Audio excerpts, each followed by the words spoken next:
Wild West TV. Mchezo mwingine wa CRDB Federation Cup, Songea United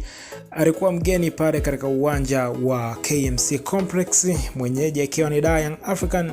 na mchezo unamalizika kwa kikosi cha Yanga kupata ushindi wa goli 2-0. Man of the match, yani mchezaji bora wa mchezo, akiwa ni Pacome, lakini goli la kwanza likifunga na Duke Oga Abuya, goli la pili likifungwa na Jonathan Ikangarombo, sajili mpya wa Young African katika dirisha dogo. Na ushindi huo wa Young African unawapeleka moja kwa moja katika hatua ya robo final ya michuano hii ya CRDB Federation Cup. Lakini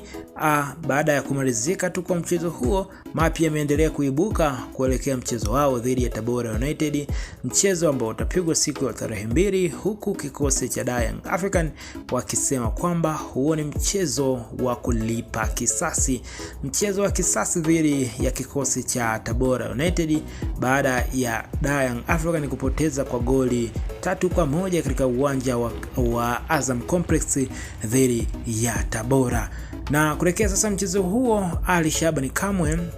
afisa habari na msemaji wa kikosi cha Yanga, ameweka wazi kwamba msimu huu hawajapoteza alama hata moja katika uwanja wa ugenini, hivyo ni nafasi nyingine kwenda kuchukua alama zote 3 mbele ya kikosi cha Tabora United pale katika uwanja wa Al Hassan Mwinyi. Huku kwa upande wa Christina Mwagala, afisa habari na msemaji wa Tabora United, naye ametanabaisha kwamba wanautaka sana mchezo wao dhidi ya Yanga, wanautaka sana mchezo huo kuendelea kuweka heshima, kwani malengo yao makubwa ni kumaliza nafasi 4 za juu, kama sio nambari 4 basi nambari 3, ili waweze kushiriki michuano